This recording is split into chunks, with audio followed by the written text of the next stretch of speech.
नमस्कार बंधुरा सम्पास रान्नाघरे आपनादेर सकलके स्वागत। आज आबार एकटा रेसिपि निये आपनादेर काछे चले एलाम। आजके आमि आपनादेर बानिये देखाच्छि नारकेल दूध इलिश। এই রেসিপিটা আমার ইলিশ থালিতেও দেওয়া আছে, চাইলে আপনারা সেখান থেকেও দেখতে পারেন।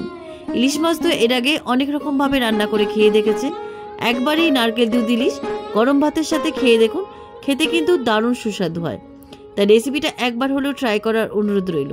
তাই ভিডিওটা স্কিপ না করে পুরো রেসিপিটা দেখার অনুরোধ রইল। রেসিপিটা ভালো লাগলে আমাকে কমেন্ট করে জানাতে ভুলবেন না। ভালো লাগলে লাইক বাটনটাও প্রেস করে দেবেন আর আপনাদের বন্ধুদের মধ্যে আমার ভিডিওটাকে শেয়ার করে দেবেন।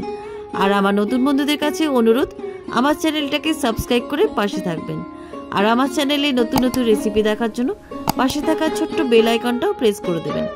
চলুন আর কথা না বাড়ি কিভাবে আজকে নারকেল দুধ ইলিশ বানাবেন রেসিপিটা দেখে নেওয়া যাক। নারকেল দুধ ইলিশ মাছের রেসিপির জন্য আমি এখানে 3 পিস ইলিশ মাছ নিয়েছি। মাছের পিসগুলোকে খুব ভালো করে ধুয়ে নিয়েছি।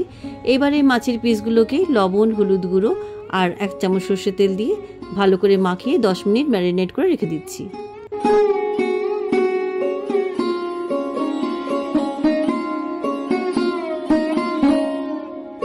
মাছের পিসগুলোতে লবণ, হলুদ গুঁড়ো আর সরষের তেল দিয়ে খুব ভালো করে মেখে নিয়েছি।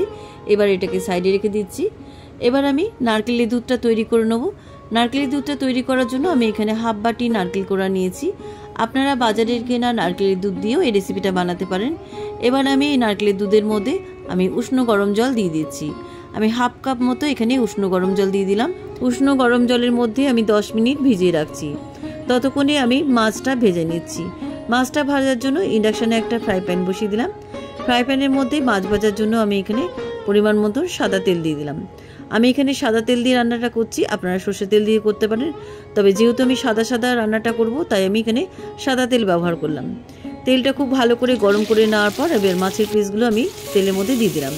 মাছের পিসগুলোকে আমি হালকা করে ভেজে নিচ্ছি। মাছের একটা পিঠ হালকা করে ভেজে নিয়েছি, এবার উল্টো পিঠটাও আমি ভেজে নিচ্ছি।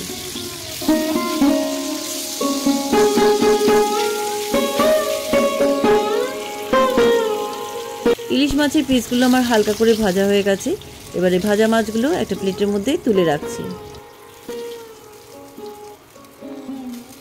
সব কটা ভাজা মাছ প্লেটের মধ্যে তুলে নিলাম। এবারে মাছ ভাজা তেলের মধ্যে ফোড়নে দিয়ে দিলাম হাফ টিস্পুন কালো জিরে আর দিয়ে দিচ্ছি 4টে চেরা কাঁচা লঙ্কা। কাঁচা লঙ্কা আর কালো জিরে তেলের মধ্যে 1 মিনিট ভেজে নিচ্ছি।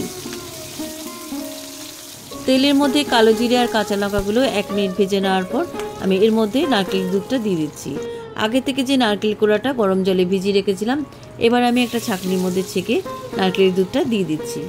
একটা চামচ দিয়ে চেপে চেপে বাকি দুধটা এভাবে ছেঁকে নিচ্ছি। নারকেল দুধটা দেওয়ার পর সমস্ত উপকরণের মধ্যে খুব ভালো করে মিশিয়ে দিচ্ছি। এবার আমি এর মধ্যে দিয়ে দিচ্ছি পরিমাণ মতো লবণ আর স্বাদটা ব্যালেন্স রাখার জন্য আমি দিয়ে দিচ্ছি 1 টিস্পুন চিনি। লবণ আর চিনি সমস্ত উপকরণের মধ্যে খুব ভালো করে মিশিয়ে দিচ্ছি। নারকেলের দুধটা ফুটিয়ে একটু কমিয়ে নেওয়ার পর আমি এর মধ্যে আগে থেকে ভেজে রাখা মাছের পিসগুলো আমি নারকেলের দুধের মধ্যে দিয়ে দিচ্ছি। সবকটা মাছের পিস নারকেলের দুধের মধ্যে আমি দিয়ে দিলাম। এবার মাছের পিসগুলো একটু উল্টে পাল্টে গ্রেভির মধ্যে মিশিয়ে দিচ্ছি। নারকেল দুধ ইলিশ আমার রান্না হয়ে গেছে। এবার ইন্ডাকশানে সুইচ অফ করে নামিয়ে আমি সার্ভ করলাম। কেমন লাগলো আজকের এই নারকেল দুধ ইলিশের রেসিপি? আপনারাও এভাবে একবার বানিয়ে খেয়ে দেখুন, গরম ভাতের সাথে কিন্তু দারুণ লাগে। তাই রেসিপিটা একবার হলেও ট্রাই করার অনুরোধ রইল। রেসিপিটা কেমন লাগলো আমাকে কমেন্ট করে জানাতে ভুলবেন না। ভালো লাগলে লাইক বাটনটাও প্রেস করে দেবেন আর আপনাদের বন্ধুদের মধ্যে আমার ভিডিওটাকে শেয়ার করে দেবেন। আর আমার নতুন বন্ধুদের কাছে অনুরোধ, আমার চ্যানেলটাকে সাবস্ক্রাইব করে পাশে থাকবেন। আর আমার চ্যানেলে নতুন নতুন রেসিপি দেখার জন্য পাশে থাকা ছোট্ট বেল আইকনটাও প্রেস করে দেবেন। আজ তাহলে চলি, আবার একটা নতুন দিনের নতুন রেসিপি নিয়ে আপনাদের কাছে চলে আসবো। সবাই ভালো থাকবেন, সুস্থ থাকবেন। ধন্যবাদ।